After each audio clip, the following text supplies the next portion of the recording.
little technical difficulty right there, but I think we'll be alright from here on out. Won't do a lot of scene changing.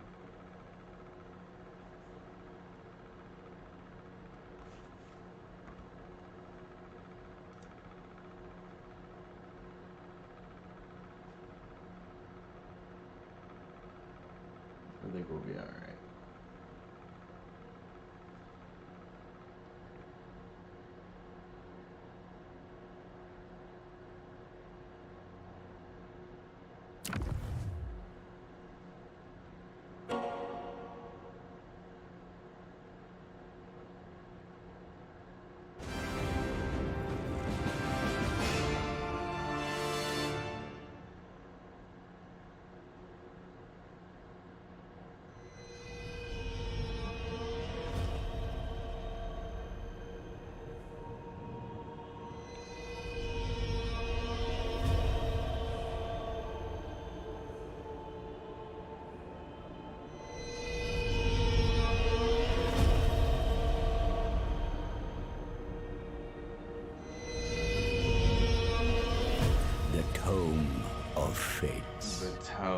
It reveals the secrets of the past, the present, and what may come to be.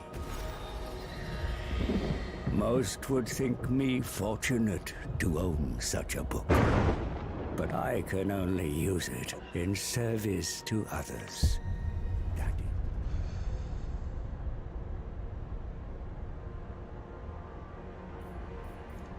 And Kari.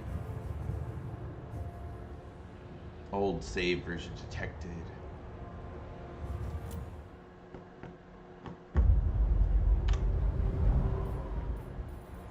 Slinish. And Kari is saved. Start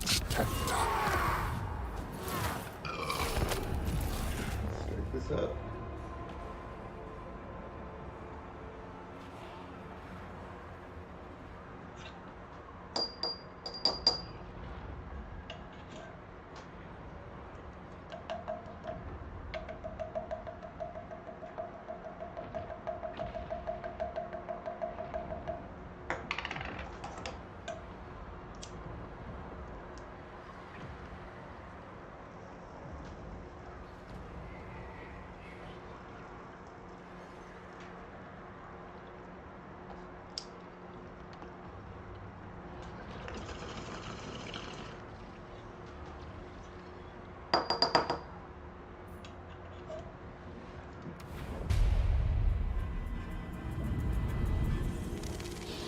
It was in the Palace of Ruin I found Kari, the Keeper of Secrets.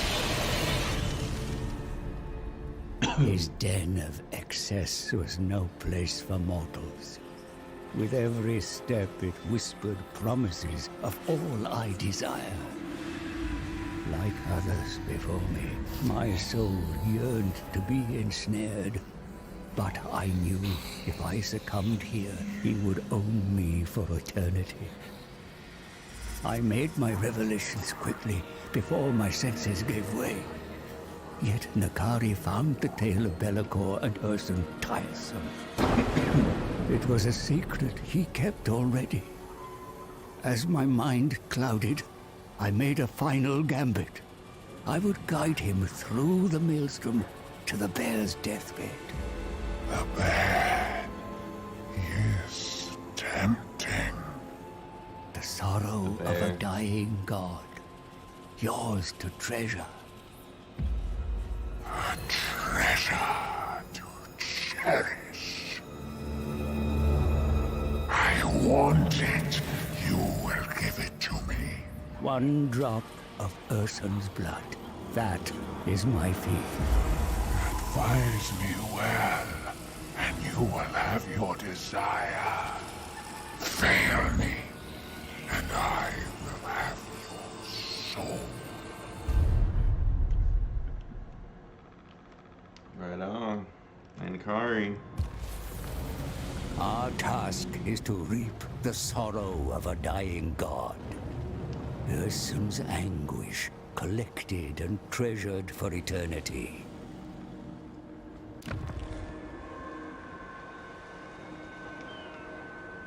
Lead me to the dying god, or it is your sorrow I shall savor. At once, Arch-Tempter.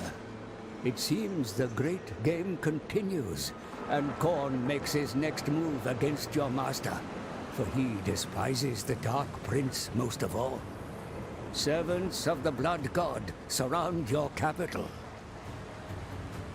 You must act quickly. Regain the Shard lands from the Crimson Skulls. Their pain will give you meager sustenance, but it is a necessary step to reach riper fruits. Further south lies sweeter prey. Mortals who worship the ruinous powers. Inflict upon them pleasure or pain, as is your wont. Should you cross the Kraken Sea and reach Norscar, you will find many mortals to tempt and usurp. However, there is a risk in extending far south, exposing your flank to the predations of Skarbrand, Khorne's mightiest bloodthirster. The Eternal Lagoon forms a barrier that will keep him at bay for now. But it is only a matter of time before your armies clash. There is much to do, Bejeweled One. You require a large fiefdom to sustain the divine hosts required to penetrate the realm of chaos. Let us commence. Okay. Biggest of brains.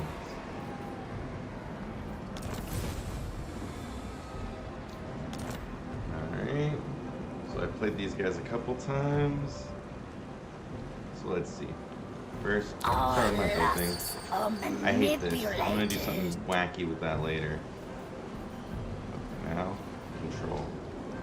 These guys have horrible control for some reason.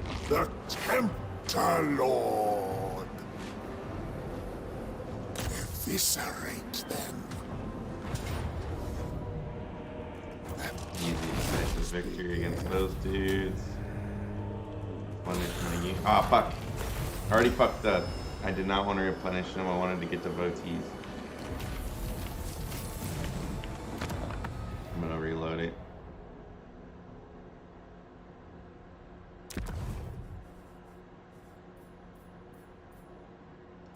That's funny.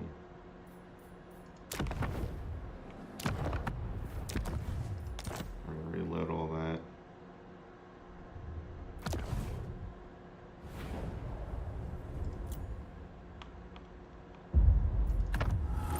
Witness mine.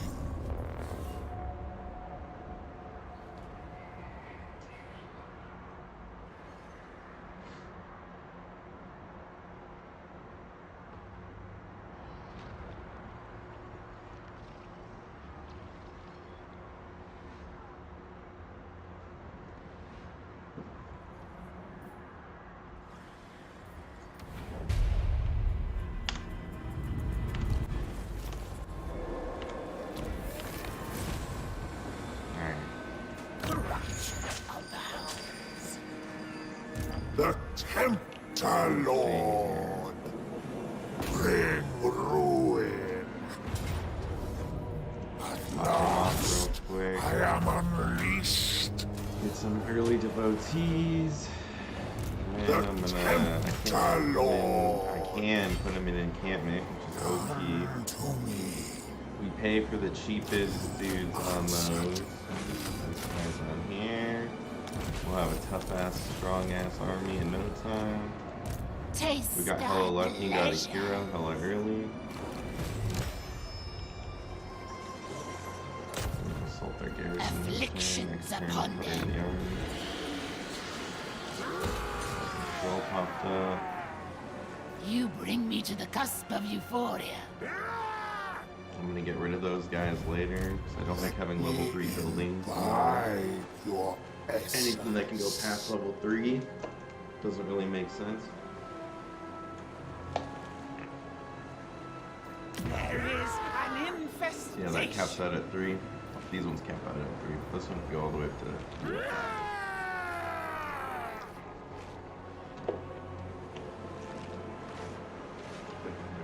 trade often. Alright. Let's see here. Nice. You attack the garrison. Everything's going hella good, actually. I must taste flesh. 14. I don't know. I feel like busting these off earlier than later is always better. Growth, but +5.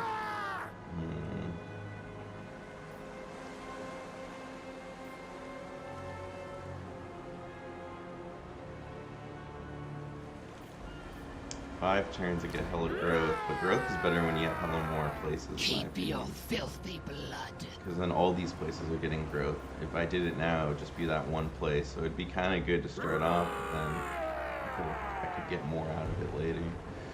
Control. And the unit cost, and we're doing, yeah, we're gonna pop that off turn 1.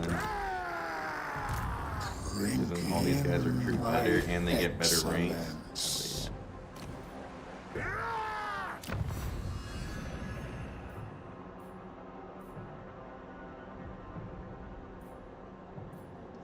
I like the construction cost one. That's so good early on. Been watching videos and some of these spells are O fucking P.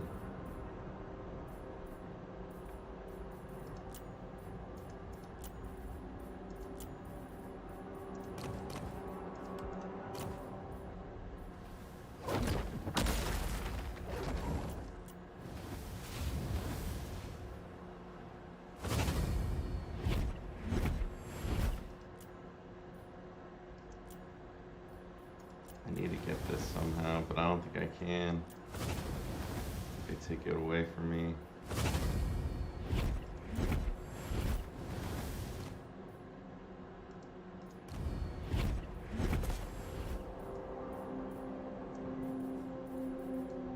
This is mine, and mine alone. I don't think you can get it unless you get like an item drop that is that. Interesting. How did I access all the spells? I just clicked on them.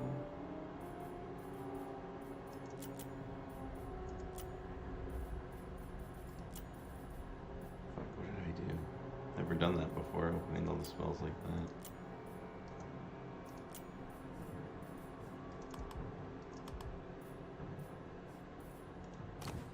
Oh, you just right click in there. It tells you all of them.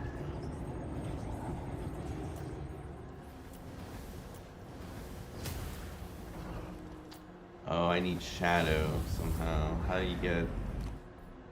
Okay, so how do I turn my dudes into shadow? I've never done that before. I gotta figure that out. Praise me. Say anything about shadow?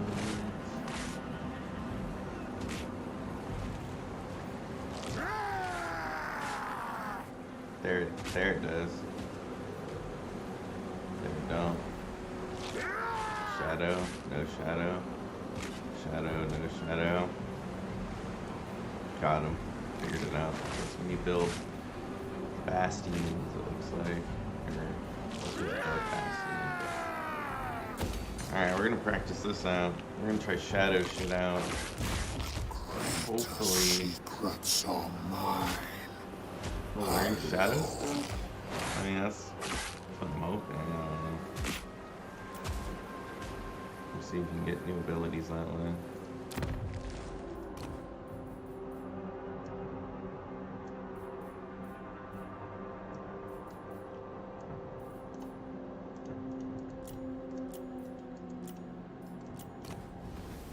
Whatever more shadows. I need to get shadow shit.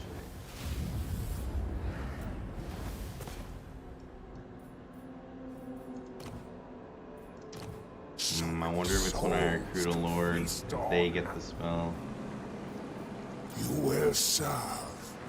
You have no choice. Let's see.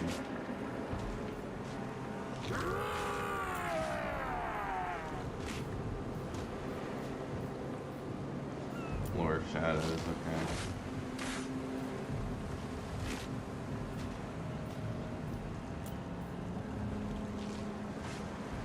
Aha, so she's the one that gets it, not Kari. That spell is insane. Let me just double check This on him. is mine, and mine alone.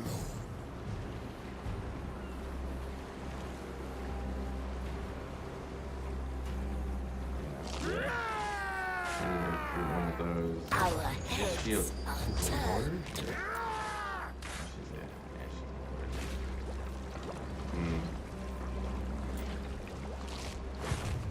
a The Tempter Lord. I wonder if I can turn Kari into shadow.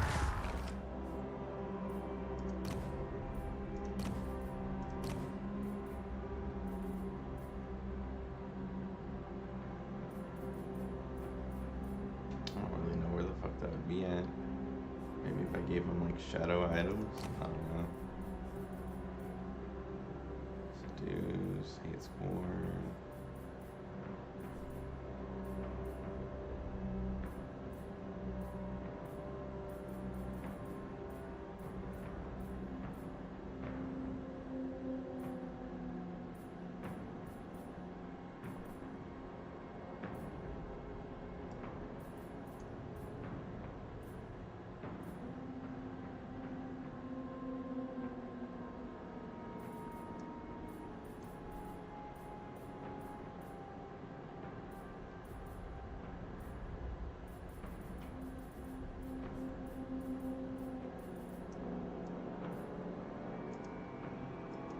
Mistress of the young. I wonder if she can learn that one. Yep, she can. Slanesh, praise me. Alright. So many souls to feast Forget. on. Alright, just had to figure that all out. Need that pendulum move. That shit is insane. Stacked with that whip. That shit will go hard. It's hella fucking My devoted. lord. Got a soul internal soul comparison again. A waste of good. The bondage will be legendary. Let me imbibe your essence. Still don't want to upgrade that. Control's going up. Everything looks good. Yeah. Once again. That pendulum. I shall have vengeance on them. Damage 108.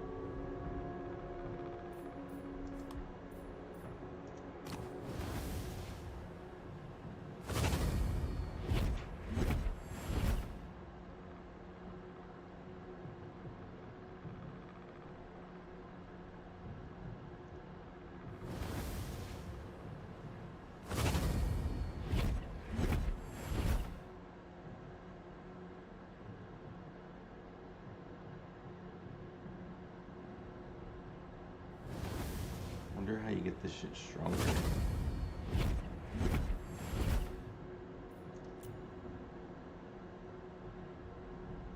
Or how do you make yourself do stronger magic damage? Get back to your barren Buffs, right, I guess. arenas. Alright. Arid twins. I need No, I their could be souls. allying with people. I should do that next turn. The mortal realm is my new fiefdom.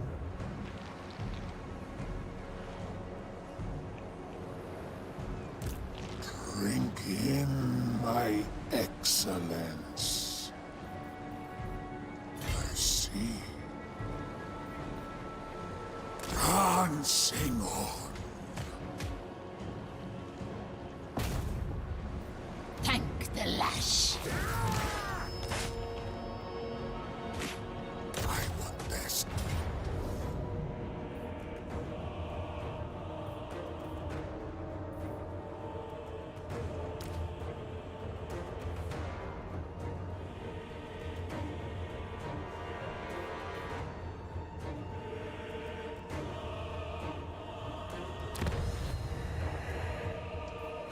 we're gonna quick save and I'm gonna try fighting this.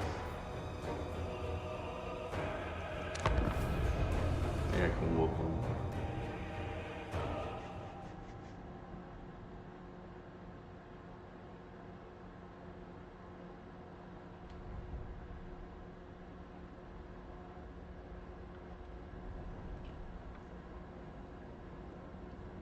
First army is fucking puny, but that second one, that'll be the real shit.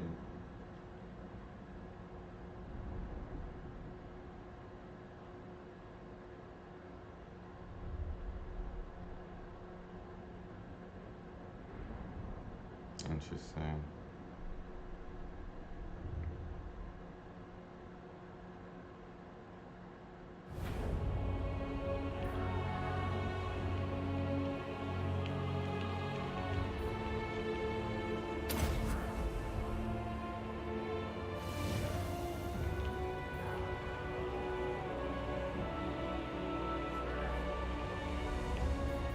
Sensuous diversions.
Pain and despair.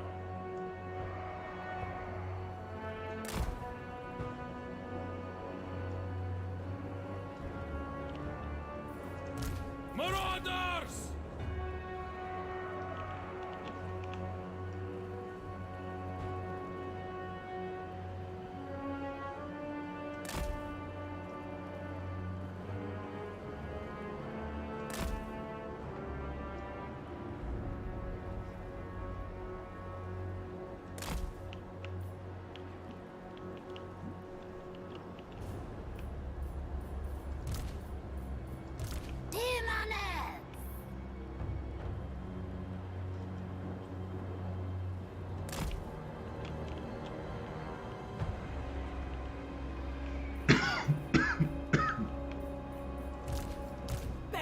To our will.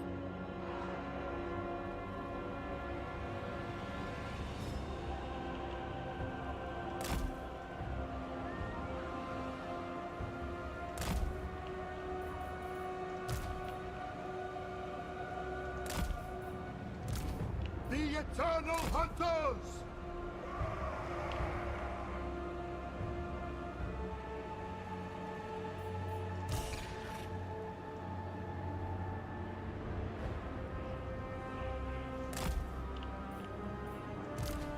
Slaves to darkness!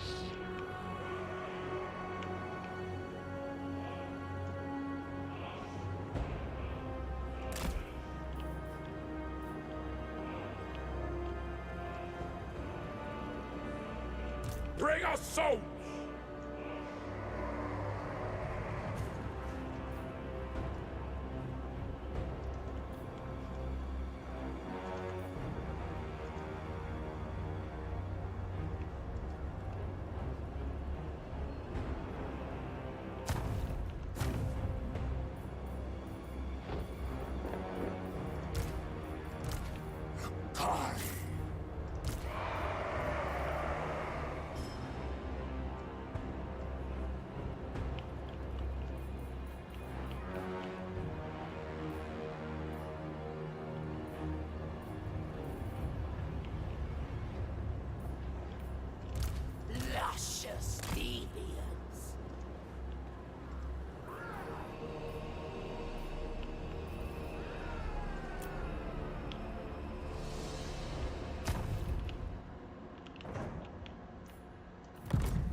taste their fear.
fuck, I knew that was gonna happen. God damn it. Fucked up my own army hella bad.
We'll save that replay.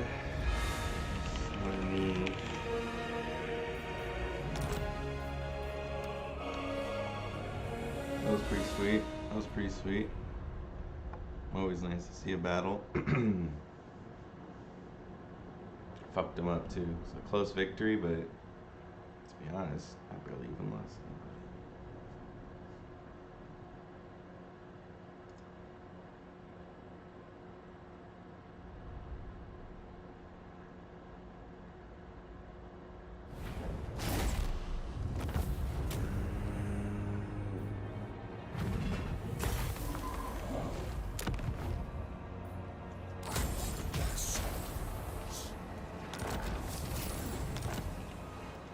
The Tempter Lord. How live I am.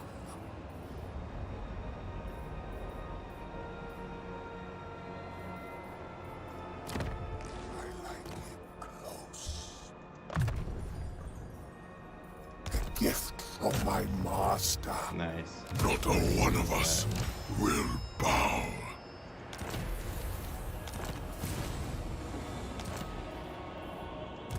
Let me imbibe your essence. Come to me.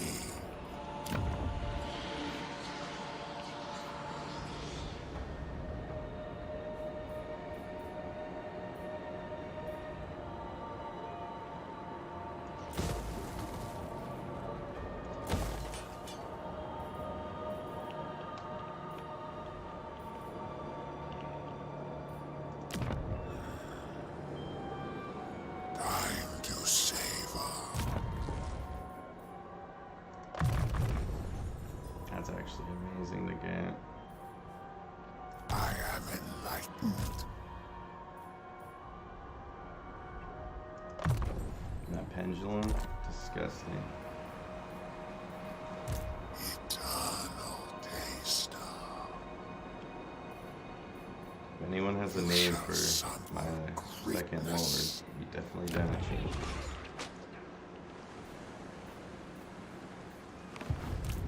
Drink in my excellence.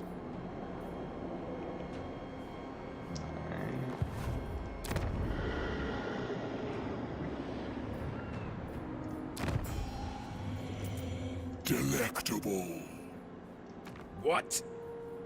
Always ready for a headbutting contest. Okay.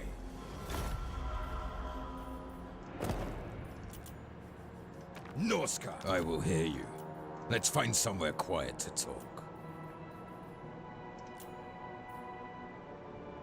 Done.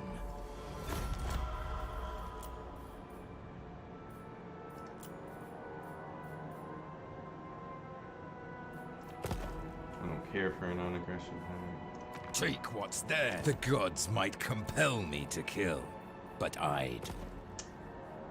Yes, to be honest, I'd rather be raiding, but you have...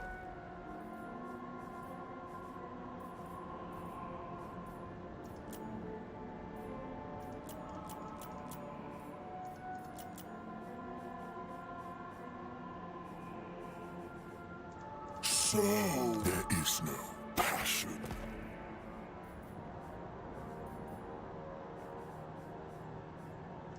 Let's prepare. Can't really do as much trading, so we'll just keep it moving.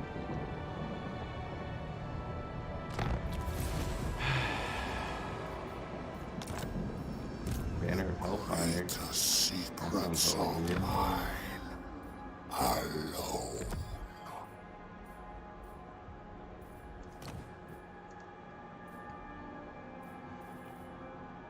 I don't know how to use banners. I hope they just equip. How? I think they equip before fights.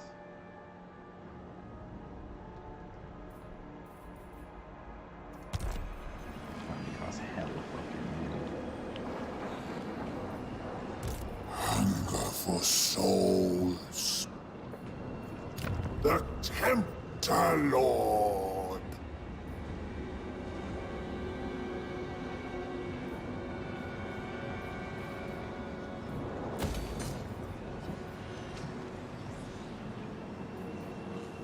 You may bow. No, only God.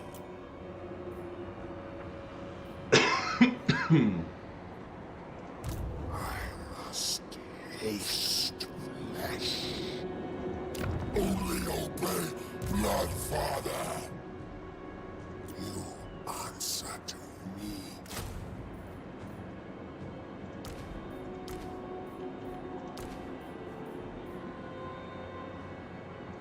You will serve. You have no choice.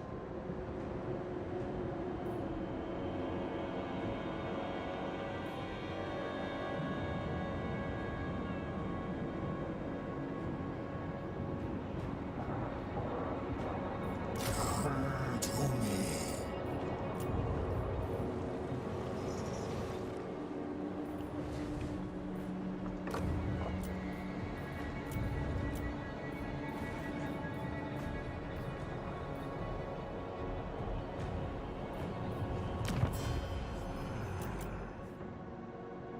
Bring death. Always ready for a headbutting contest. Your will. Always ready for a headbutting contest.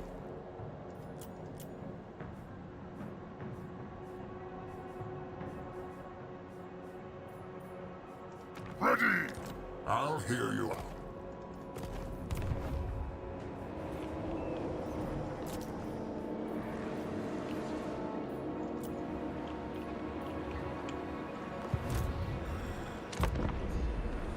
Time to savor.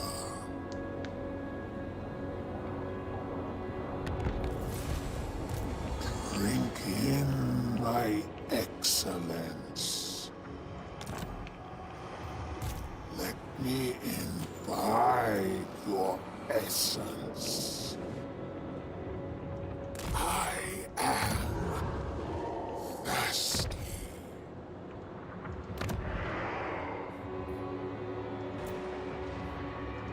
The greater secrets are mine alone. Just a sample. And then you may bow. Flesh pie. Delect.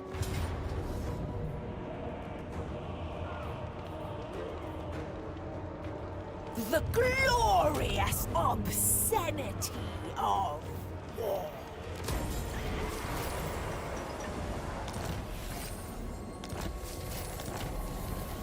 Nice. You love to see it. The herald Sheer of dominance. Slanesh. They will all turn to sin, grace, and cruelty. The Tempter Lord. Divine immortality. Unhand Corn's Herald.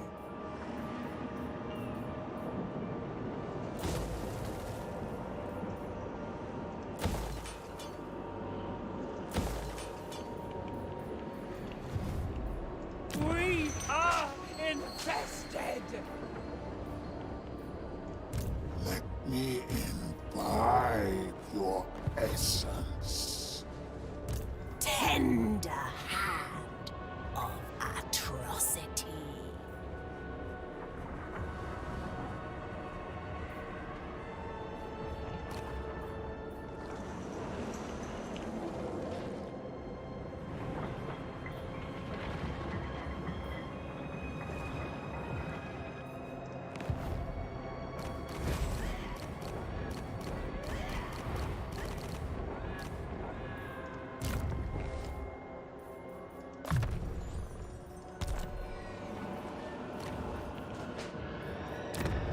Greater secrets are mine alone.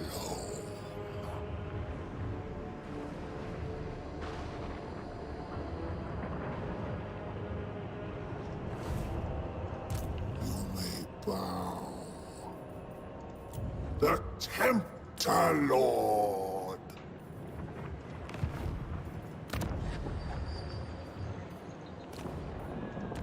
Oh yeah. We're gonna fuck up these corn dudes.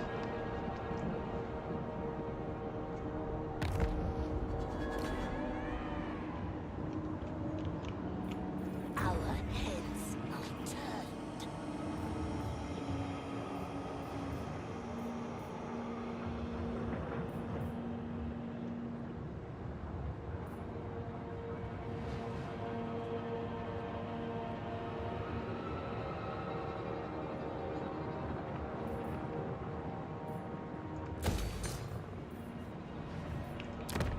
Drink in my excellence. Let me imbibe your essence.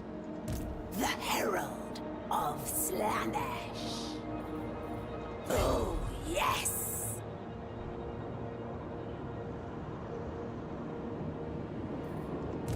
Hunger for souls, I suppose.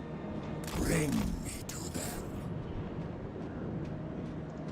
Delights without boundaries.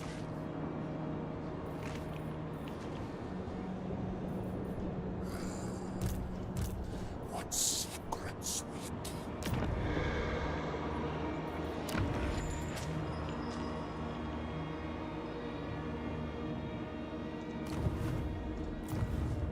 No! Only corn!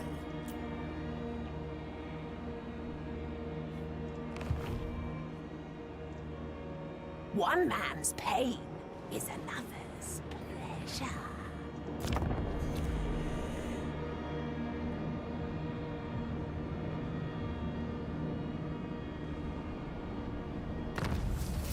Alright, let's see.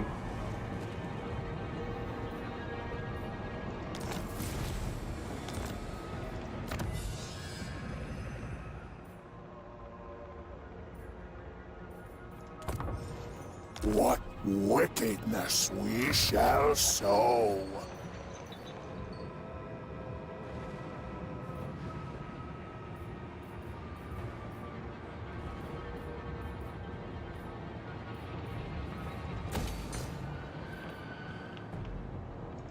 You may bow. Grace and cruelty. Eternal taste of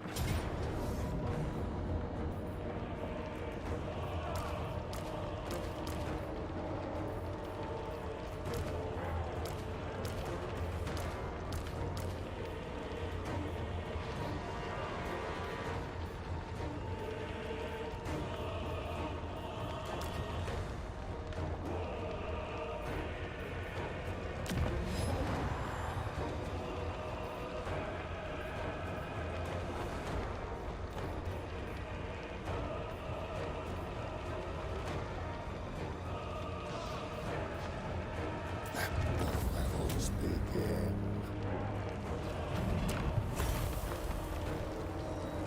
Go. Sack.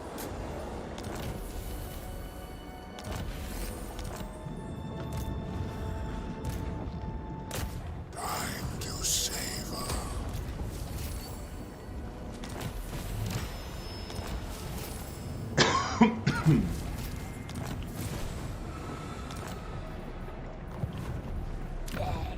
You're looking so good right now.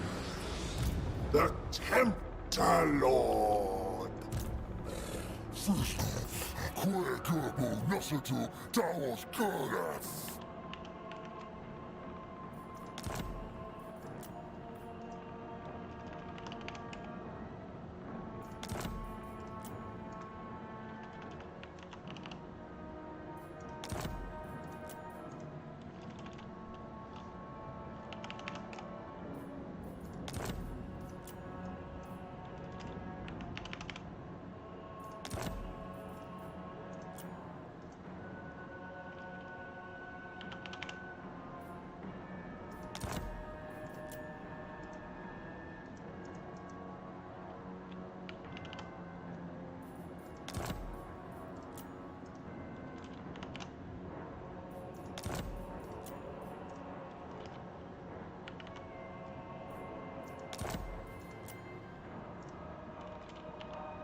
Just a sample.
so delightful.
A malignancy pervades.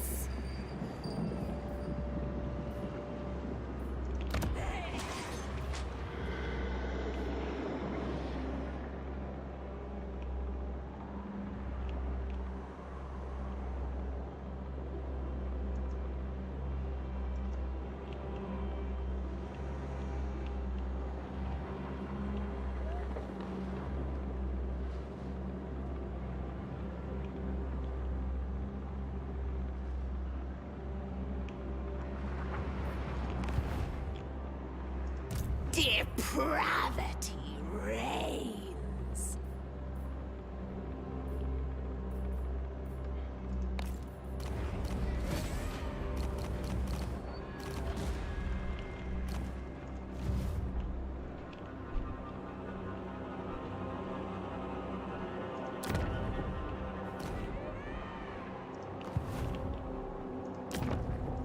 You do things for Narco, yes?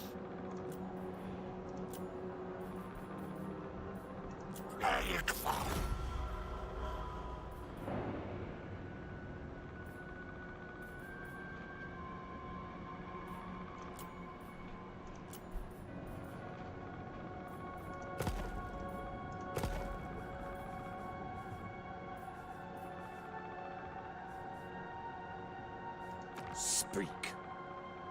Marauders all. To be honest, I'd rather be raiding, but you have my time.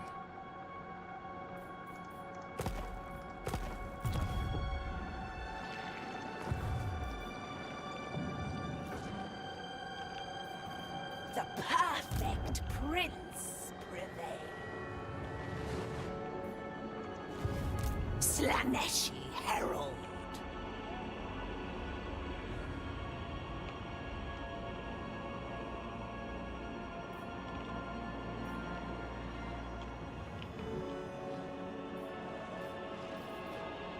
Don't stop! I seek stimulation.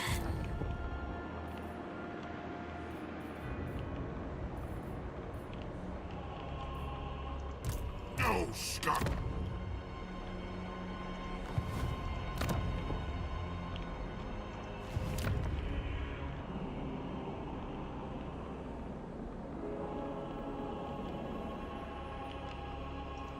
No.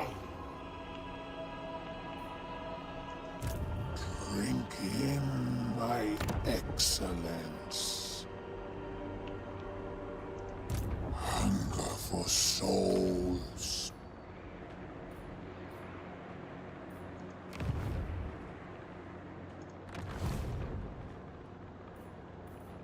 All lusts are manipulated.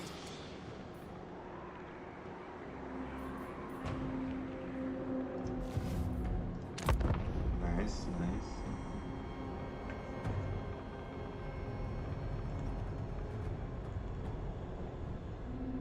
The Lord of Excess reigns supreme.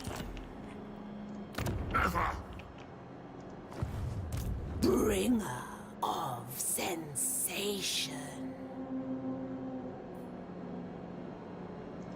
Eternal taster.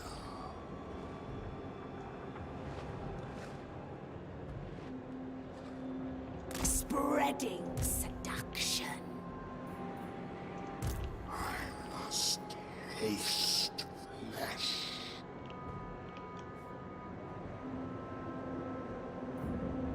Any moment without pleasure is wasted.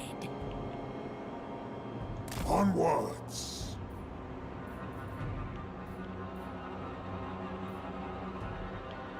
You're tempted.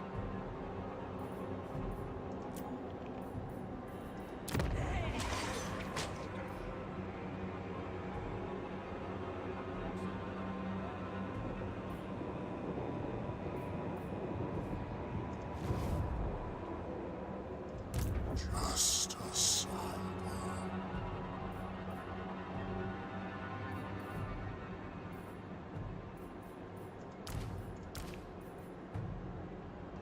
You answer to me. You will serve. You have no choice.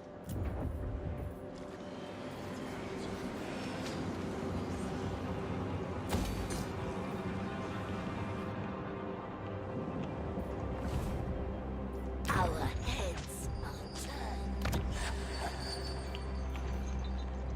Prince's Herald. The greater secrets are mine. Alone.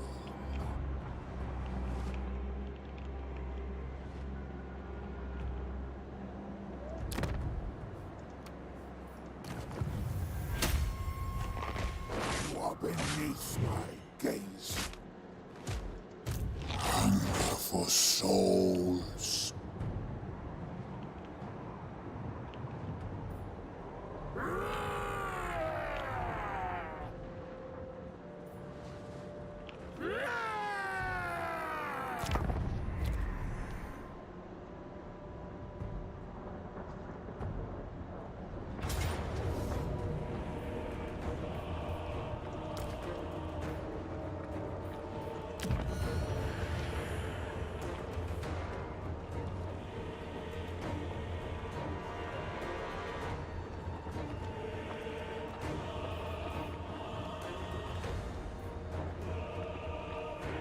Unspeakable depravity awaits.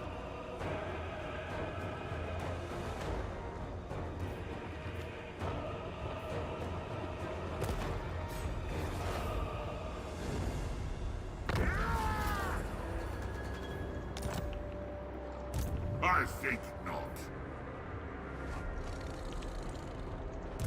You may bow.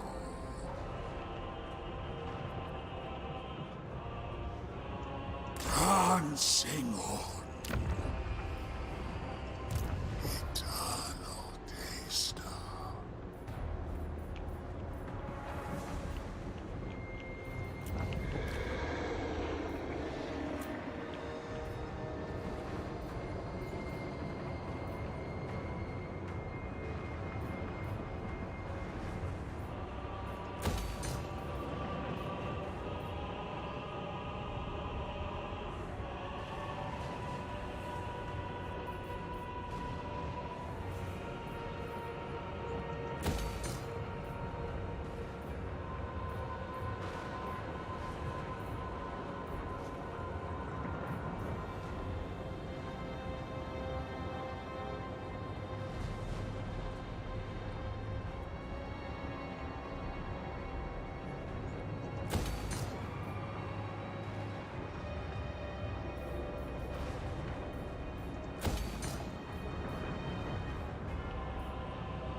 Time to savor.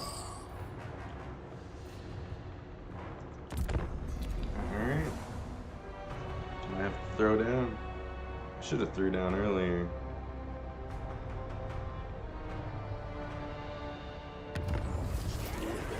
outsiders out. Your limited senses cannot comprehend.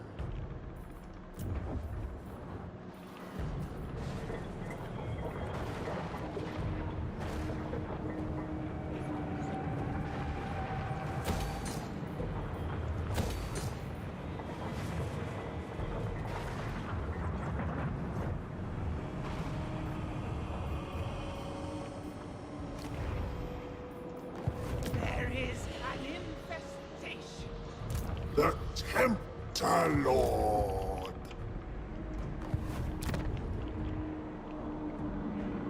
So surprised they didn't have another army up there.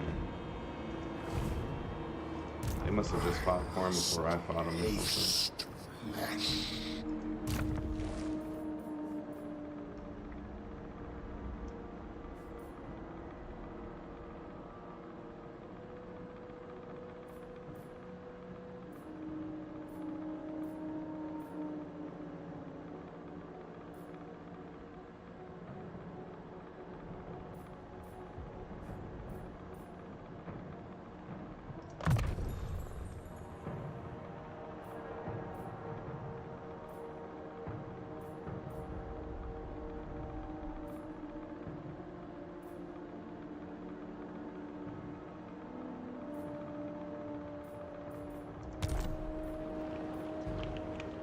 Bow to your better. Could have just attacked him, but I don't think it's really worth it. Drink that.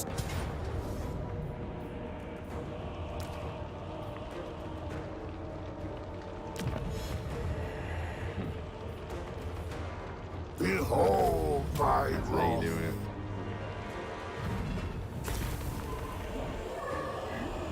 Mortals call it sack.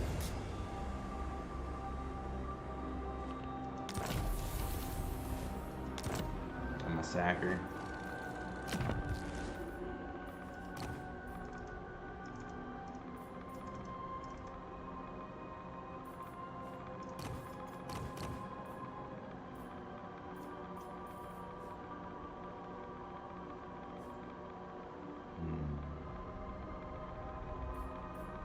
Interesting how we get so many.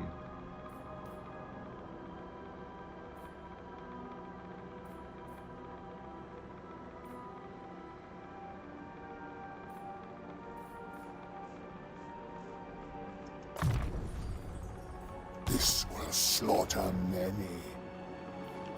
Come to me.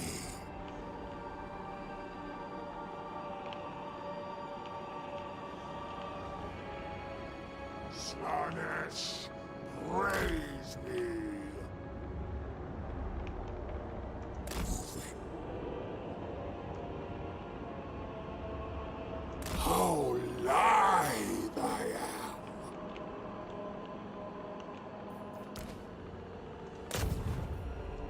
The screams shall fill the void. Just bust that off real quick.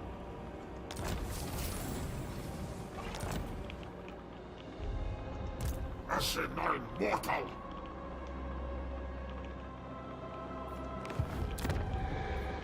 Well, my buildings are good. Control's still down, but we got one more turn. Control here cannot be better.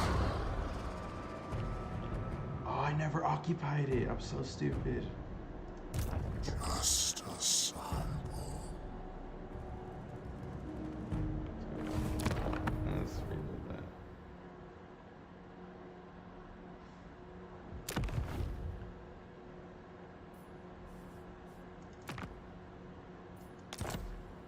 That's so dumb.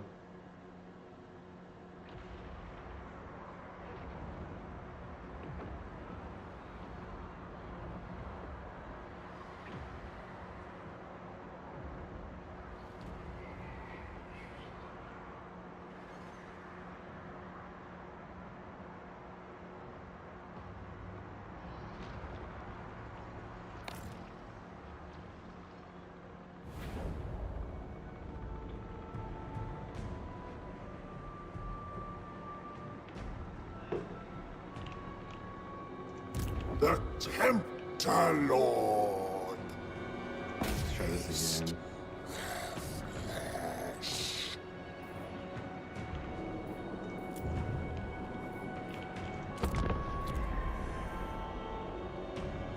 He's gonna leave because he's a puss. My musk is stronger. Eviscerate.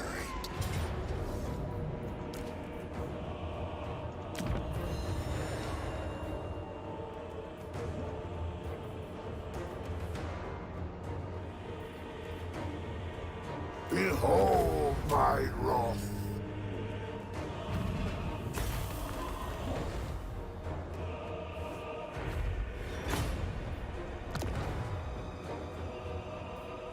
Mortals call it sack.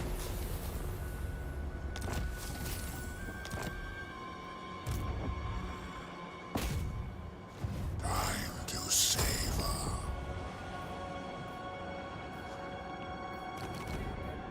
Come to me. You shall suffer greatness. The greater secrets are mine alone.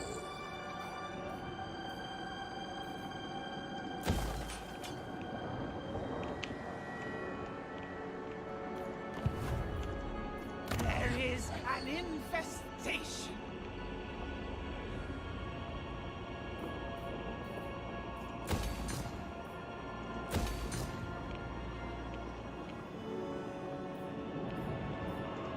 Let me imbibe your essence.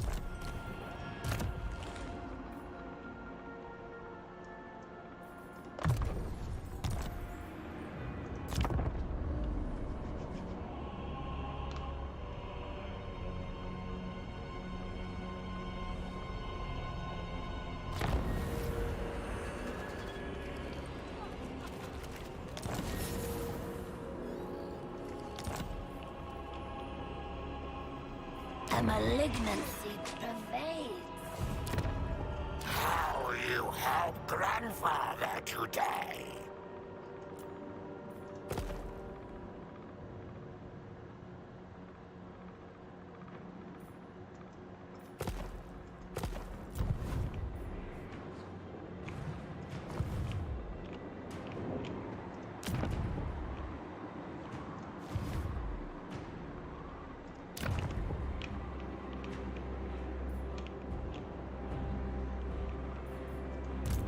Just a sample.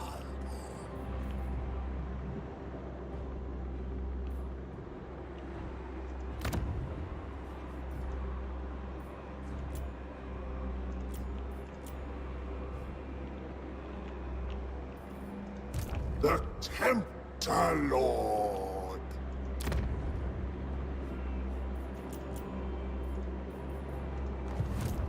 Drink in my excellence.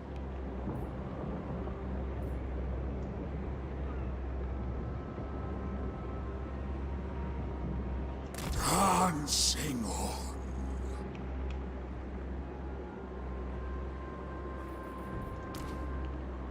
Yours withered inside as out.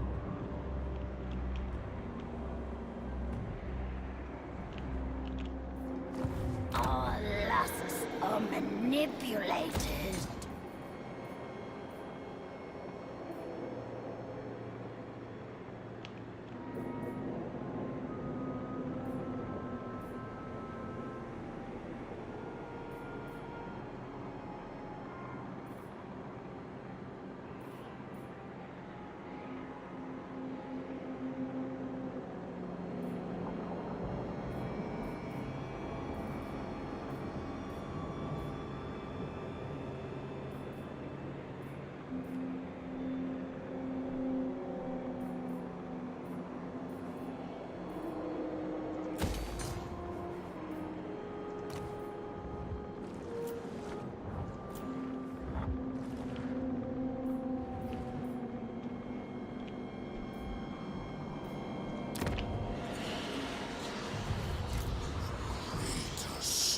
gods are mine alone.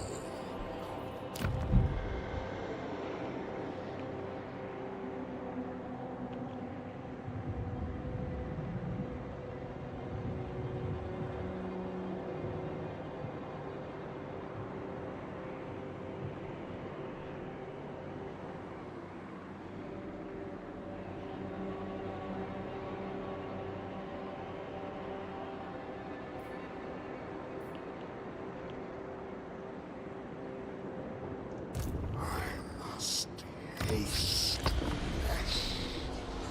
Taste it.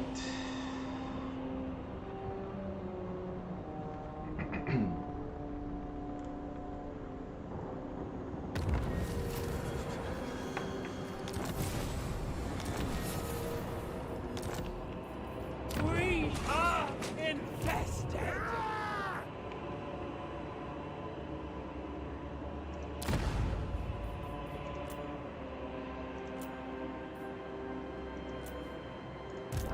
Eternal taster.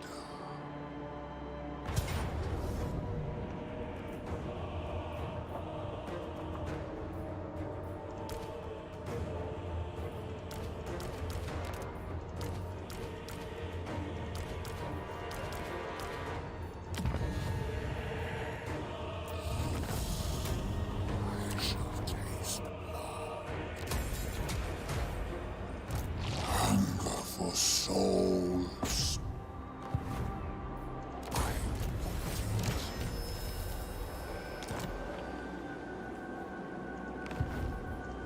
You may bow.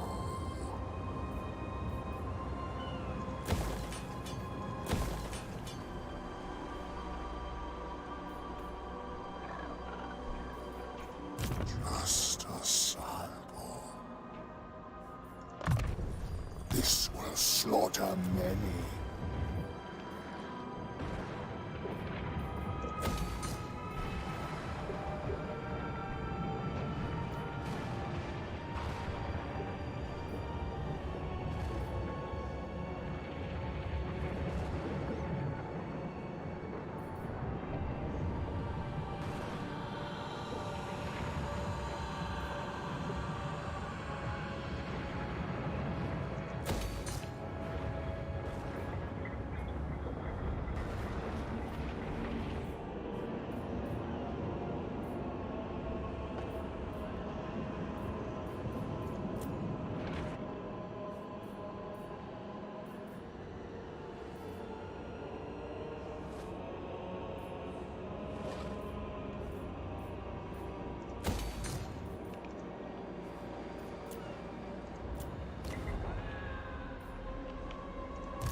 Time to savor.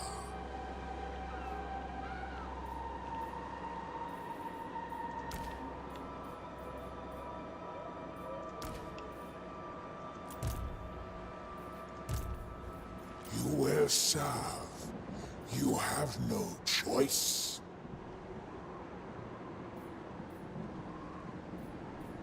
You are tempted.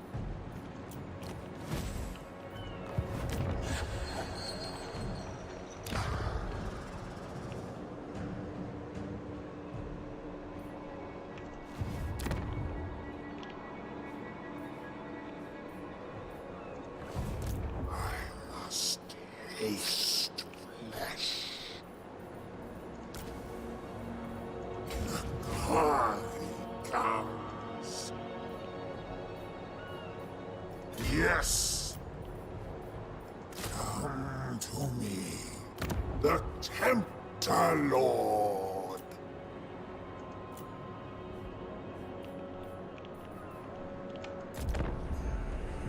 Let's get into the nitty-gritty.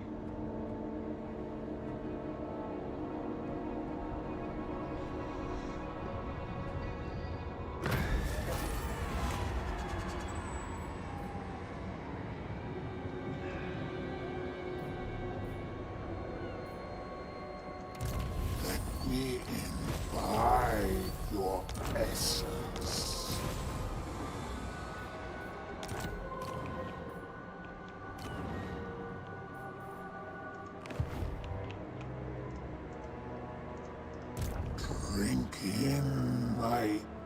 excellence. Cease, asinine mortal! You are beneath my gaze.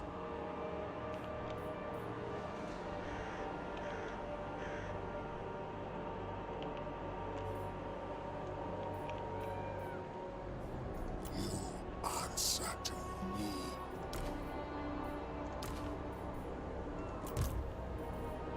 You will serve.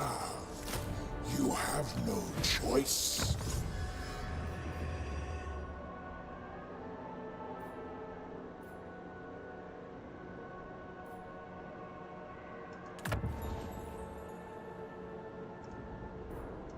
What wickedness we shall sow.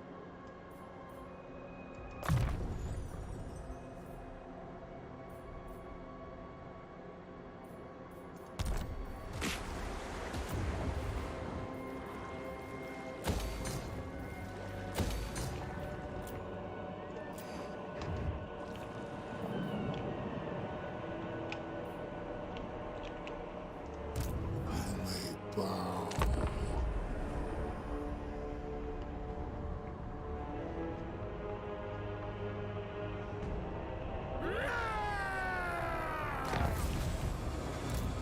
Cease.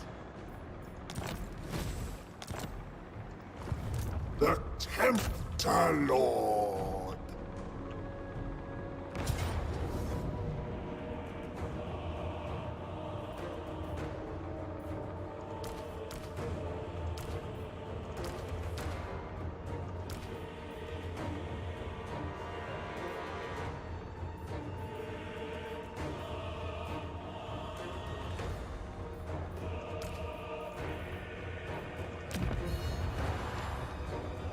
At last, I am unleashed. Why didn't I fight that? God damn it.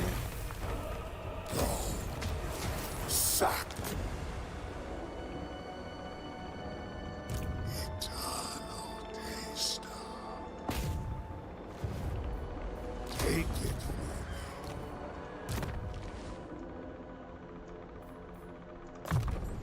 A new way to slay.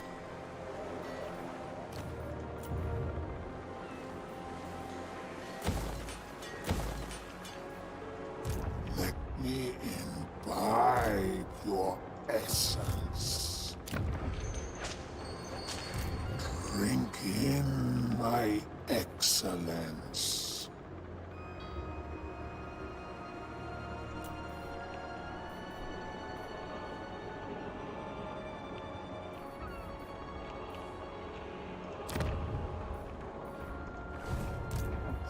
Greater secrets are mine alone.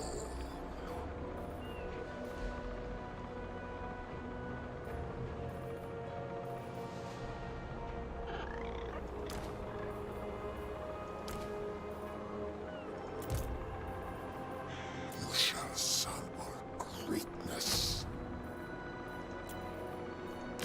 You may bow.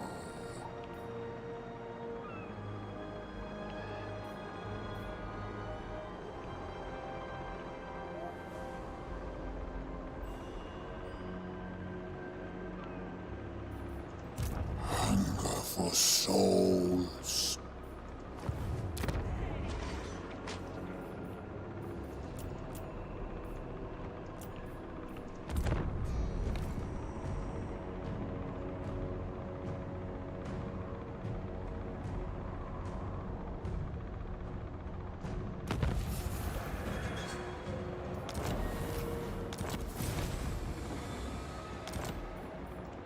Let me imbibe your essence. March, my children.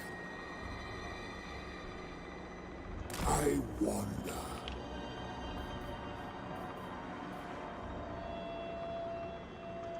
Never!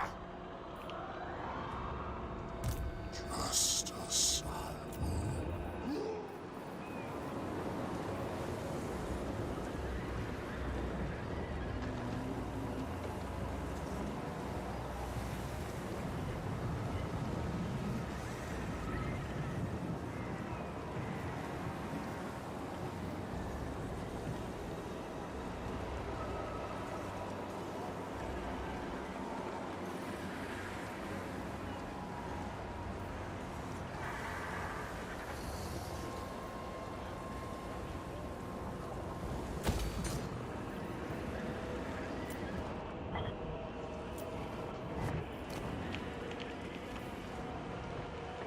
disgust even me.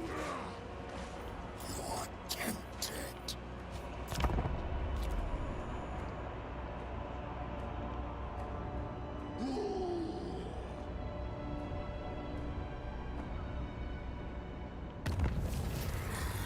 Do not displease me.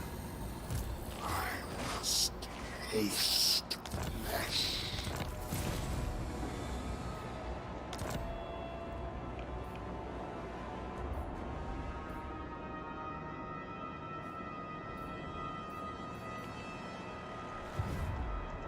Asinine mortal! Drink in my excellence.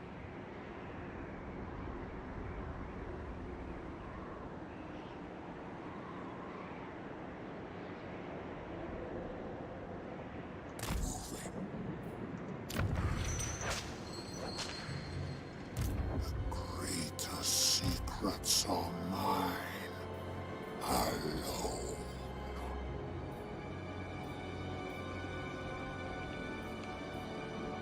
Your limited senses cannot comprehend.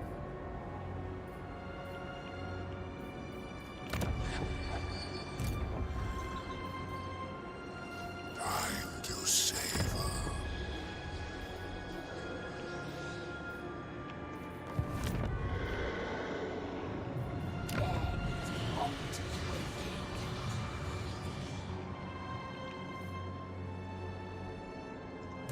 Eternal taster. All you require and more, if you bless the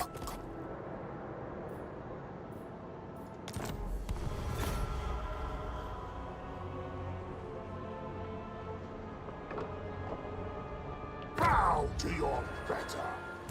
Never. God, I hate these guys so much. You may bow.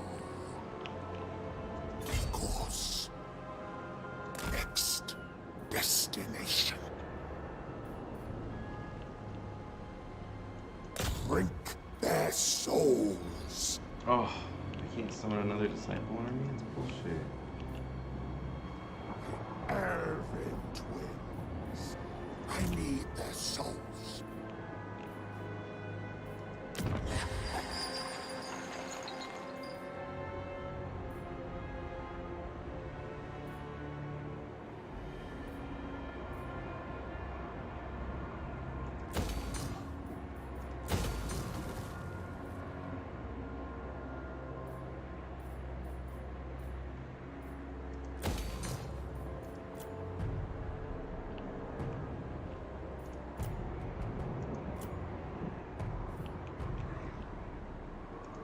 Hunger for souls. No scum.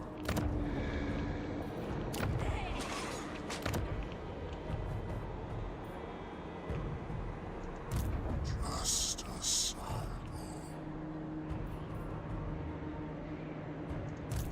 That will incur my wrath.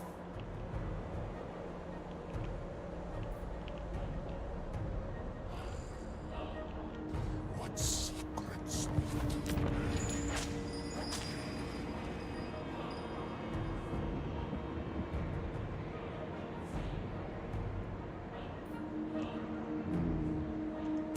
I must taste flesh.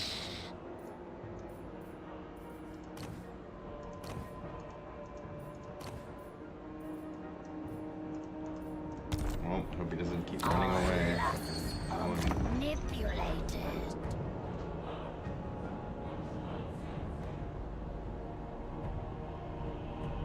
I feel your desire. What?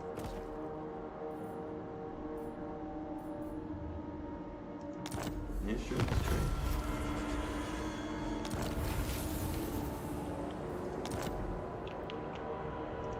Eternal taster. No. Let me imbibe your essence. I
Drink in my excellence.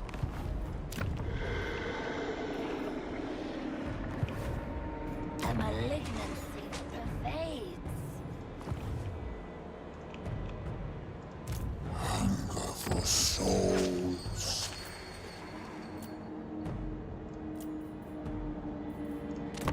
We're chilling.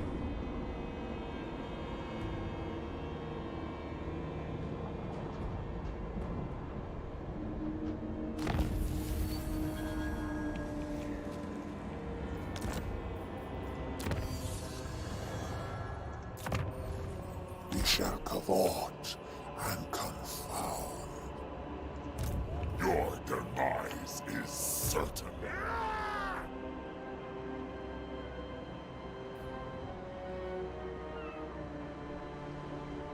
Taste their flesh.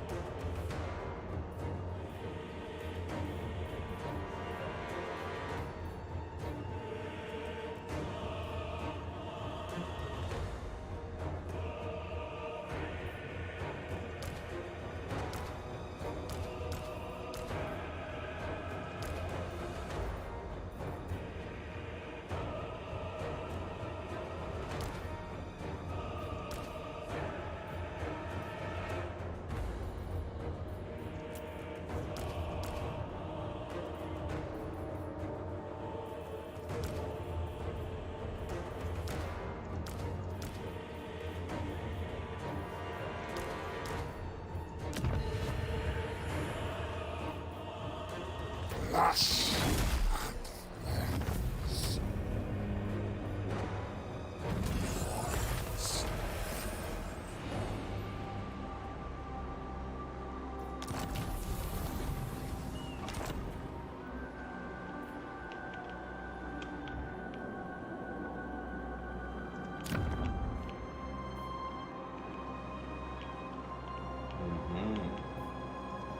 Just a sample.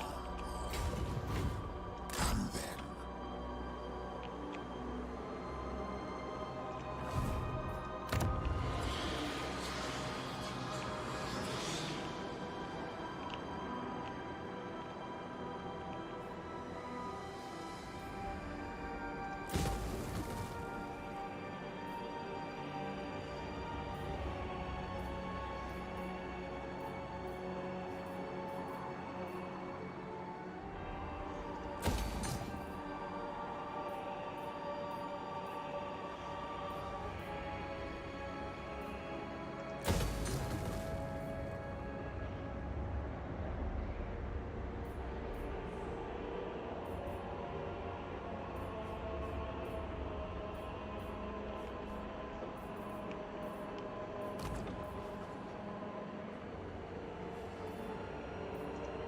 It is the only result that matters.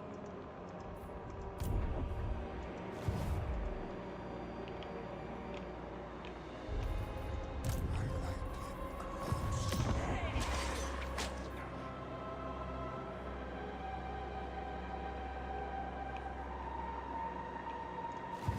We are infested!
Greetings, ladies and gentlemen. This is the Inept General bringing you another Total War Warhammer 3 Legendary Lord lore video. And today we have part 1 of a 2-part epic looking at Kari, or Kari, the Arc Tempter, the despoiler of bodies, devourer of souls.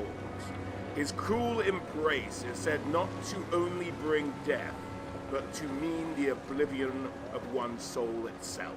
And Kari first appeared in the Warhammer world in the year negative 5,600, some 8,000 years before the start of the Total War Warhammer timeline. It is at the time when the polar gates of the Old Ones exploded, unleashing raw magical energies into the world and allowing the armies of chaos to come forward. At the time, the elven people of Ulthuan had been a peaceful race and knew nothing of the ways of war. But the slaughter of their people was a quick and unforgiving teacher. This slaughter was largely led by an emissary of the newest chaos god, Slaanesh, the god of pleasure, passion, excess, and decadence. For he longed for elven souls, and Kari led his forces across half of the island nation in what would become known as the Rape of Ulthuan. Kari's cavalcade of carnage would not continue to go unchallenged, however, and a warrior rose to strike back against the forces of chaos. Anarion, a fighter without equal, who in desperation for his people offered up his own life to their god Asuryan. Walking through the pillar of eternal flame in Asuryan's temple, he came out the other side, the first Phoenix King. Blessed with the gifts of Asuryan in the form of enhanced strength, endurance, he basically came out a superpowered elf. He led the fight back against the forces of chaos. The elves won a series of victories, and other heroes soon joined Anarion's crusade, most notably Kalidor, the greatest elven mage of the time. This success against the armies of chaos brought some respite for a time, and Anarion himself managed to court and marry the Everqueen, and they had 2 children together. The tides of chaos were unending, however, and the elves faced gradual annihilation. Kari and his forces had found their way to Avalon, where the Everqueen and Anarion's children lived while the Phoenix King was away campaigning. As he made his way through the province, he burned the sacred forest, which had long been home to elf and tree spirit alike. As Avalon burned, Oakheart, as he was known to the elves, or who we might know better as Durfu, fought alongside the elves, but Avalon could neither be saved by valor or strength of arms, and Kari's forces turned all to ash. It was late on the last day of the Battle of Avalon that Astriel came to her friend Oakheart and asked him to protect that which was most precious to her, her children, and get them away from the coming doom. As the forest burnt around them, Durfu stood silent, for to carry blooded creatures through the world routes was forbidden, but he could not let these innocents die, and agreed, taking them to Athel-Loren, but warned the Everqueen there would be a price to pay for saving her children. Just at that moment, Kari burst through the elven lines, bellowing in triumph as it moved towards the Everqueen. She kissed her children for the last time as Kari swept aside the last of her bodyguards. The kindly tree spirit whisked the Everqueen's children away as she summoned what little magic remained to her and went calmly down to join the battle and meet her destiny at the hands of Kari or his minions. At the news of his wife and supposed death of his children, Anarion was overcome with grief, bitterness, and a titanic fury. He hunted down Kari, and in the ruins of Illyrian, he slew the Keeper of Secrets, banishing the demons from the mortal plane. Still in the throes of grief, he swore to kill every demon on the face of the world, and rode his dragon, Indramir, to the Blighted Isle, where he intended to take up the sword Widowmaker, a weapon of terrible power, as old as the world itself. It is the ultimate weapon, death itself made manifest, a splinter of the fatal weapon forged for the elven god of murder, Cain. All know taking up the sword comes at a terrible price. It invited death, damned your soul, and doomed your entire lineage. Anarion, though, felt he had nothing to lose, and took up the cursed weapon.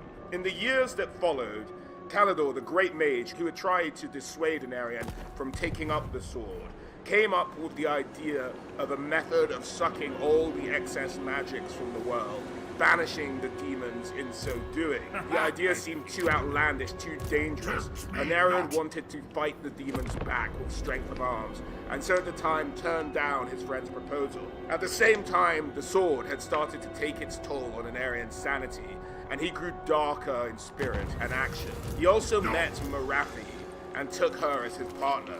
Together, they had a son, Malekith, who would go on to be known as the Witch King. As the years rolled on, the elves continued to dwindle. It was clear to all now that their extinction was inevitable. Kalidor, in this time of need, returned to his old friend, stating that despite his misgivings, he had gone ahead and made arrangements for the ritual of the Vortex to begin. They'd run out of options now, and he didn't seek Anarion's permission. He was just going to do it. Anarion, although initially annoyed at Kalidor's actions, agreed with his friend in the end, and came to aid him in the establishing of the Vortex, and took every flying mounted soldier he could find and made their way to the Isle of the Dead. It is said it was Kairos Fate Weaver himself who'd first noticed the ritual of the Vortex occurring, and realizing the threat it posed to the forces of chaos, summoned a huge force to stop the elven mage. And so, in this battle for the Vortex, an army of elves led by Anarion and his dragon riders clashed with the forces of chaos as they unleashed all their fury on this tiny island. Soon the first Phoenix King came face to face with Kairos Fate Weaver himself, eventually managing to slay the Lord of Change, but he was hurt in the process, having fractured a couple of ribs and been struck to the ground. Rage filled Anarion as he looked across the battlefield. He glanced around him at this time and caught a sight of another gigantic figure, slaying the last guardians of the doorway, beyond which Kalidor and his mages still struggled to maintain their spell. The warding spells could not stop it. The guardians were not even trying to. They were throwing themselves willingly onto the monster's claws and greeting death as they would a newfound lover. There was something obscene about the way they went to meet their doom. Anarion's heart sank. He knew this four-armed creature. It had taken all his strength to kill it once, and now here it was again. This was Kari, the Keeper of Secrets, one of the deadliest servants of the gods of chaos, and leader of the forces of Slaanesh. "I see I must slay you again," Anarion shouted to get the demon's attention. "Or will you escape your just doom by some new trick, as you appear to have done in the ruins of Illyria?" And Kari laughed, its beautiful woman's laugh, and the wind bore its pungent, erotic aroma to Anarion's nostrils. Normal mortals would have been bemused, but Anarion was hardened against any temptation it might have borne. "Arrogant mortal, I let you live once, so I might experience the sensation of defeat. I am gorged on 10,000 souls, and I am invincible. Be honored. Your soul will learn agony and ecstasy under the lash of the Dark Prince of Pleasure once I send you to meet him." And Kari sprang, and its huge crab-like claws snapped together where Anarion had been standing but a moment before. It was a feint, and it caught Anarion with its other hand.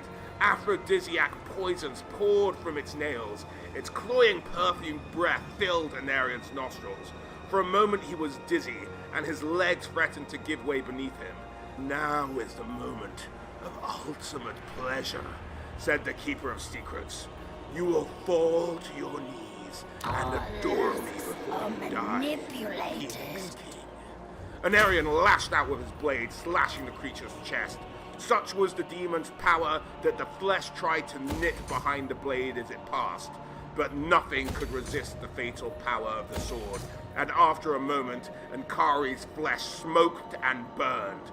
"I do not fear you, or the blade you carry," said Kari, and there was odd strain in his voice. "I will teach you to do so, before the day is much older," said Anarion. Rage filled the demon's eyes at this mockery. His massive claw swung round and gripped Anarion's chest. It closed, and Anarion felt the weakened armor buckle and his ribs snap. You will not defeat me again, mortal. Anarion reached out with his hand into the cavity that the black blade had made. He pulled forth the demon's still pulsing heart and raised it before him. No, bellowed Kari. Anarion closed his fist, crushing the heart. The demon spasmed as if the organ being pulped was still within its chest. Poisonous blood dripped over Anarion's mailed fist, burning through the armor and threatening to make his hand useless. Anarion forced his own blood into the demon's eyes, blinding it. Then he raised his blade once more and drove it down into Nkari's shattered chest. Ectoplasm poured forth as the demon sought to evade the killing power of the sword. Tiny fragments of its essence flickered through the air towards the vortex and vanished. As they did so, some of the chanting sorcerers moaned in ecstasy and died. Anarion reeled. His left hand was burned and useless now. His chest was a fiery cauldron of agony. The pain mingled with an odd pleasure caused by the effects of the demon's blood. Anarion would go on to have to face a great unclean one and a bloodthirster of Khorne before his day was through. But eventually, Kalidor was bought enough time and managed to establish the vortex, sucking the excess energy from the world, preventing most demons from being able to manifest at will on the mortal planes. The elves had won the day, and in effect, saved the world. However, that is not where the story of Nkari ends. For the tiny fragments of its essence that had been sucked into the vortex reformed into his consciousness, as the Keeper of Secrets looked out from within the newly born vortex and watched Anarion depart. He was lucky to be alive, and he knew it. The weapon the Phoenix King had carried was potent, even beyond the imagining of demons. Never in all his eons of long existence had Nkari experienced anything like this. He was reduced to the barest nub of sentience, a thing little greater than a maggot or a human, barely aware of its own existence. He had only just managed to escape from Anarion by casting himself within the roaring magical energies summoned by the elven archmages and hiding there, and he was barely a shadow of what he had been. The sword had weakened him greatly, in some way he still did not quite understand. Still, all he had to do was escape, and his power would regrow, as it always did. He willed himself elsewhere, trying to plunge into the great realm of chaos, to bathe in its eternally renewing energies. Nothing happened. He could not escape. Rage and something else he did not quite recognize filled his mind. Perhaps it was fear. He was trapped within the huge spell that the elves had cast. It was preventing him from departing this world for his own. Even now, some vague sense of self-preservation warned him to keep still, to do nothing, to gather his strength. Around him were beings of awful power, the ghosts of the archmages who had given their lives to weave this spell. They were weaving it still. His encounter with Anarion had left him so weakened that he would have no chance if one of those terrible ghosts were to turn their attentions on him and the small flaw in the vast matrix of spells he occupied. They could squash him from existence with the barest effort of their will. It was painful and humiliating for Nkari to admit his plight to himself. It had been a long time since he had enjoyed these sensations, and he determined to make the best of it. Now he needed a plan. A way to escape from this enormous trap of a spell without the ghost noticing him. He needed to wait, and husband his power and let his strength regrow until he was himself again. He did not doubt that it was possible, and that he would get out of this place. He was a demon. Time had little meaning. Even the strangely altered flow of time within the vortex, as long as he was careful and did not draw attention to himself, he would survive, and he would work out a way to be free. Then, he would enjoy another sensation, vengeance on Anarion, and all of his blood. Over the years, Kari could glean much from within the vortex. The return of Anarion's eldest children from Durfu, his bloodline propagate across the lands of Ulthuan as his need for vengeance grew, and the strength of the vortex's seals weakened. As the millennia passed, Kari would dream. He relived the ancient days of glory when he had led the horde of chaos that had come so close to conquering Ulthuan. He saw himself lolling on a throne made of the fused bodies of still-living elven women and giving orders for the sacrifice of 1,000 elf children. He saw himself storming ancient cities of carved wood and putting them to the torch. He relived inhaling the scent of the burning forests as if it were incense as he devoured the souls of the dying. He awoke. He could feel it. The ancient spells were weakening. The terrible ghosts were weary. Something was happening. Somewhere far off at the very edge of this great net of magic, something was beginning to unravel. He had waited in the center of the web of power for thousands of years, keeping still, drawing no attention to himself, accumulating tiny amounts of magic whenever he could, when he knew that it would not draw the attention of his presence. He had become familiar with the strange lines of the spell, and even stranger paths left by an ancient race that lay beneath them. It was obvious that the master wizards among the elves had known about the presence of the ancient ways beneath the fabric of time and space, made by this world's original masters. They had incorporated elements of them into their grand design. It was both a strength and a weakness. The strength lay in the fact that they could tap into the energy wells of the Old Ones, use their ancient grids to strengthen their own magic. The weakness lay in the fact that the paths of the Old Ones were corrupt and slowly unraveling, letting elements of the realms of chaos, the demon realms in which Kari had been spawned, seep into them. And Kari had fed on that corrupted energy and regained a small fraction of his original strength. In a sense, he had done the elves a favor he had never intended. He had helped maintain their construct by consuming a great deal of chaotic magical energy seeping into it. He had helped lessen the corruption of the ancient spell, although he was sure that the ghostly wizards would not see things that way. He had projected his consciousness to various points along the interstices of the vortex where the Waystone stood.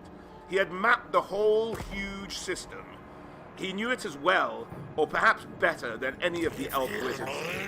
He knew where it was strong, and where the protective spells held good. He knew where it was weak, and the ancient defenses were crumbling. He moved along a part of his mind now to an area he had selected. It was a waystone that looked out from a mountain, top down into a hidden valley.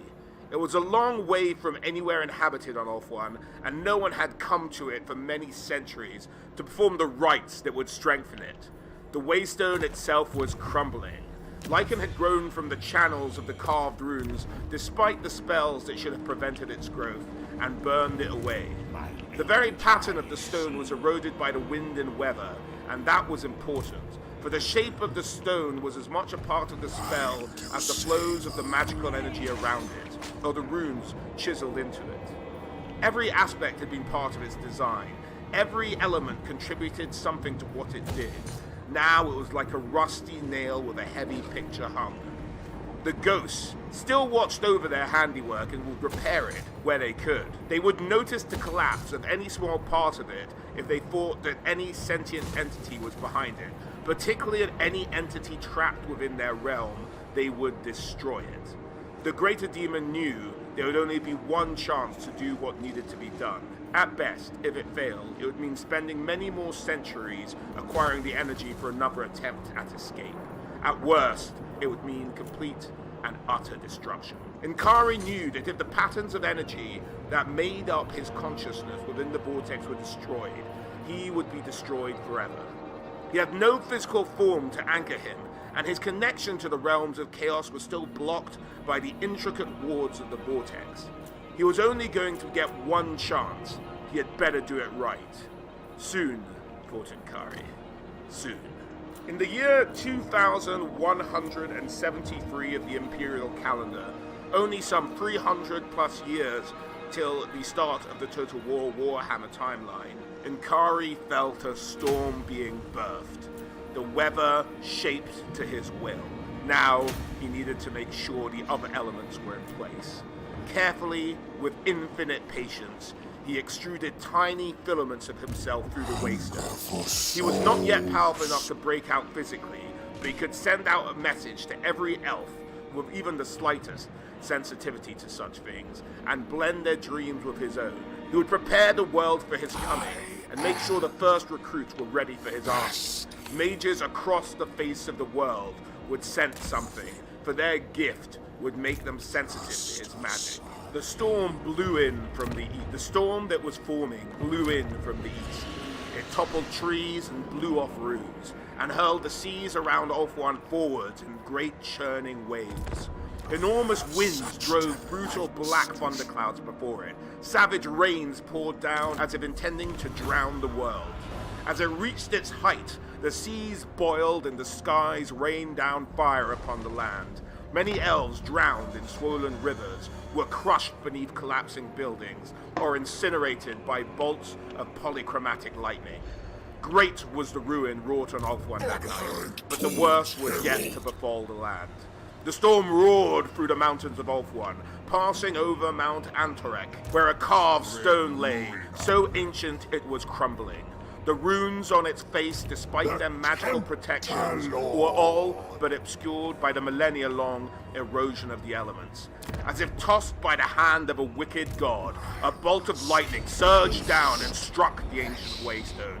Sparks flew, and for a moment, there was an eerie silence. Then it seemed that the thunder's growl was answered from deep within the earth.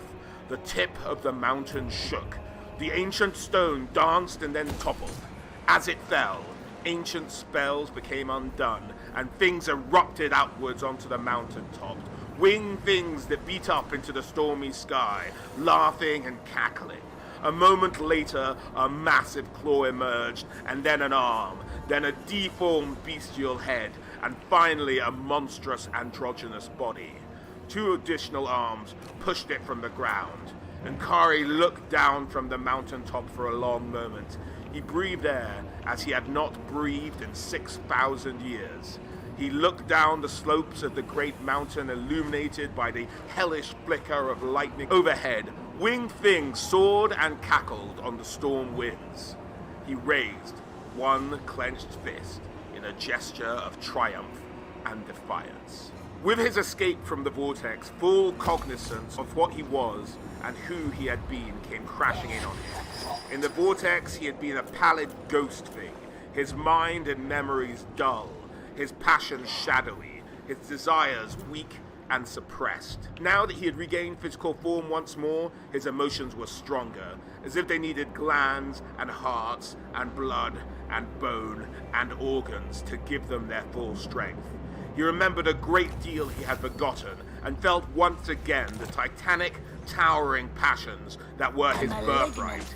He smiled, showing his fangs, and then with an impulse of his will, changed his shape to something more resembling an elf, albeit one horned and fanged, whose long nails were talons, and whose eyes glowed like bloody fire. It took him mere moments to work out what was needed, and then he inscribed a circle in the ground with his claw.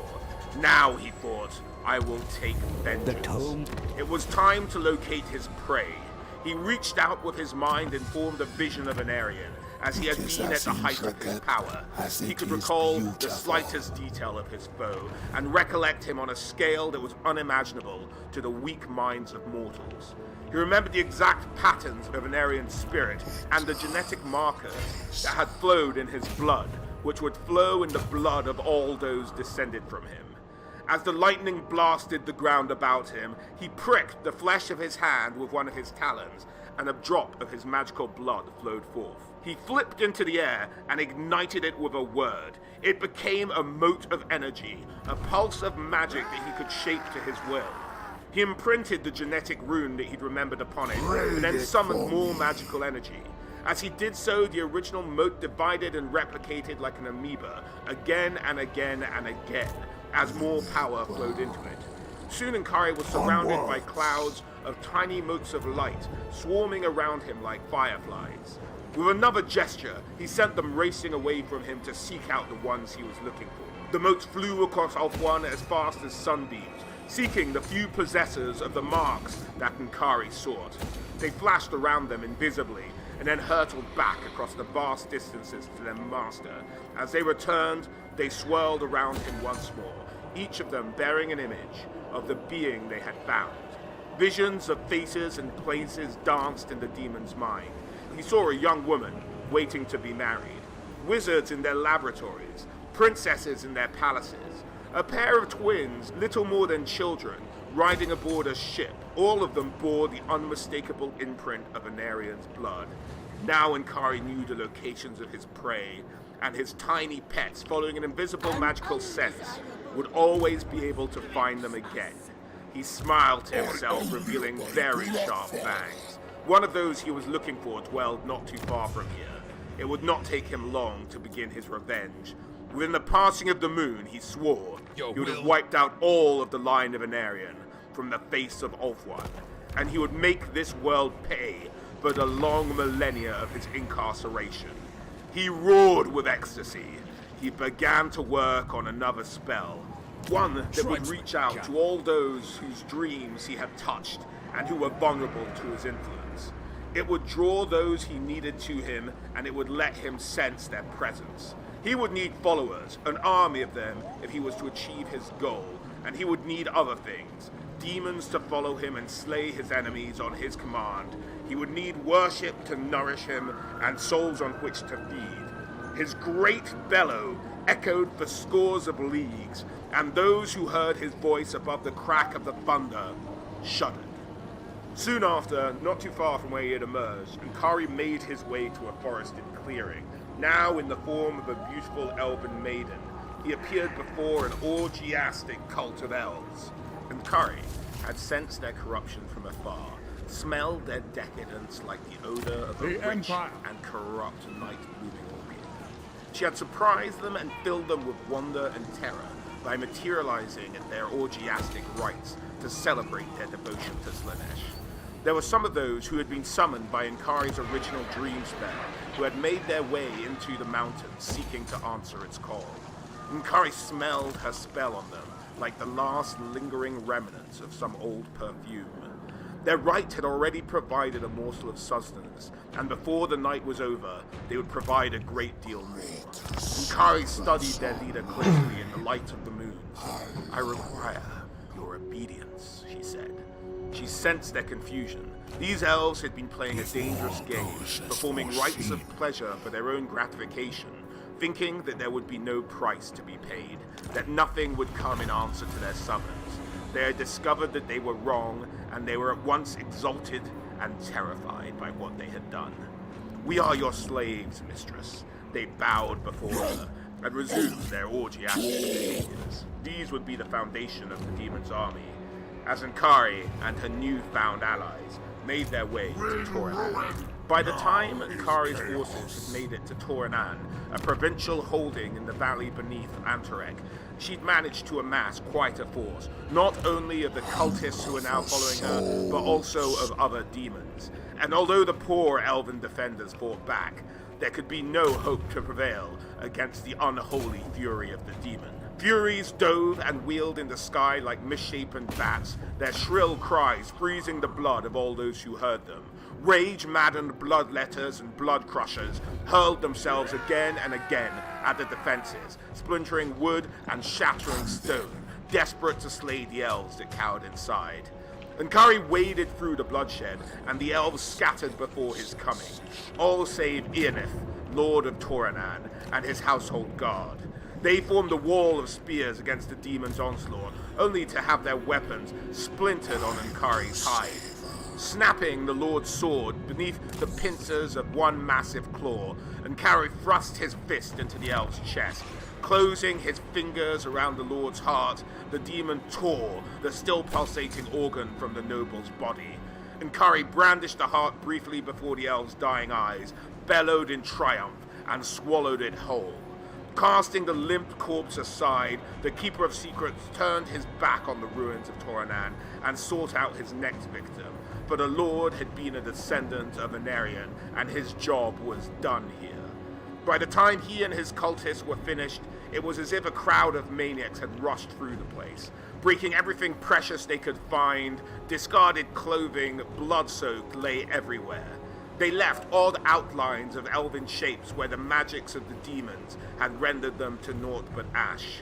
His lust-maddened elves and other things had rolled in the blood and had wild sex against the walls. And everywhere you looked, the words Slaanesh and Kari were written in excrement and blood. Once he'd left Toronan, Kari changed his form again to wear that of a mighty, muscular human warrior with the head of the bull and the lower body of a horse. It allowed him to move quickly, and he enjoyed the sensation of being a quadruped. There was something about that he always found stimulating. It was easier to hold the shape for longer now. He was growing accustomed to this reality and its restrictions. He was learning to use the flows of its magic almost at will. Behind him, his army awaited their instructions. It was not as impressive a force as he would have liked, but it was growing. It now consisted of dozens of bound demons, several hundred cultists. Some of them had been recruited from farmers and smallholders encountered en route to Toronan. Many more had joined him after the destruction of their own town. The souls of those who refused to submit to the ecstatic disciples of the cult of pleasure were swiftly dispatched to the underworld. Bait and sustenance for demons, and Kari had used them to summon. In general, that had not proved necessary in more than half of the cases. There was a strong, pleasure-loving streak in most elves, and given the choice between death and a life of drug-fueled, esoteric pleasure, a significant number made the right choice. The rest had provided an interesting distraction. Sometimes the allegiance of families had been split, and Ankari had required the new recruits to prove their loyalty by sacrificing those who refused to join. He thought about those he had killed back in Toronan, and Ankari felt the desire for vengeance swell within him. His desire for it grew with every death. Feeding on the souls of the blood of Venarian made him hunger for more.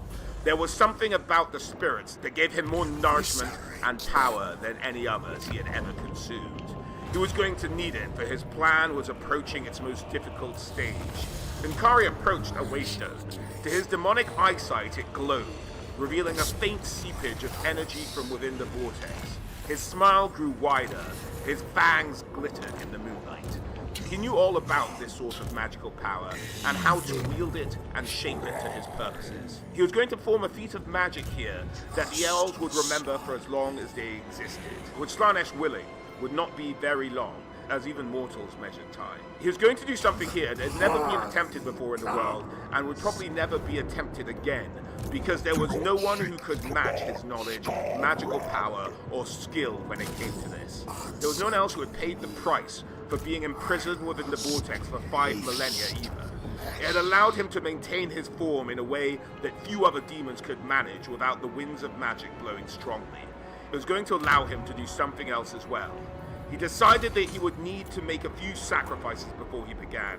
It was not that the magic required them, it was simply that he liked to begin a new venture with an offering to his patron demon god in order to curry favor and bring good fortune. It could not do any harm, it might do some good, and at the very least, it would give him some pleasure, which was the main thing. He used the waystone as an altar, offering up 6 choice souls to the planet. If through force of habit he stole most of their essence for himself, it was only fitting, because he was going to need some of the power they provided to work the spell he intended. He drew a 6-pointed star using the blood of his victims and placed a 7 head at each point. Once that was done, he began to chant as much to focus his mind as to impress his followers. As he chanted, he drew more lines in the mightily convoluted hieroglyphic that represented a path between this waystone and another one within a day's march from here, where his next victim dwelled. In his mind, he visualized the tunnel of light between the 2 points as he tapped the powers of magic. He forced his view of the world onto the world itself. The thing that he was creating in his mind through the power of his magic was also coming into being in the malleable substrata of reality that the waystone tapped into. By the time he had finished the ritual, a glimmering archway hovered in the air before him, its surface shimmering like oily water reflecting firelight. With a gesture of his claw, he indicated that his followers should pass through it, not without some reluctance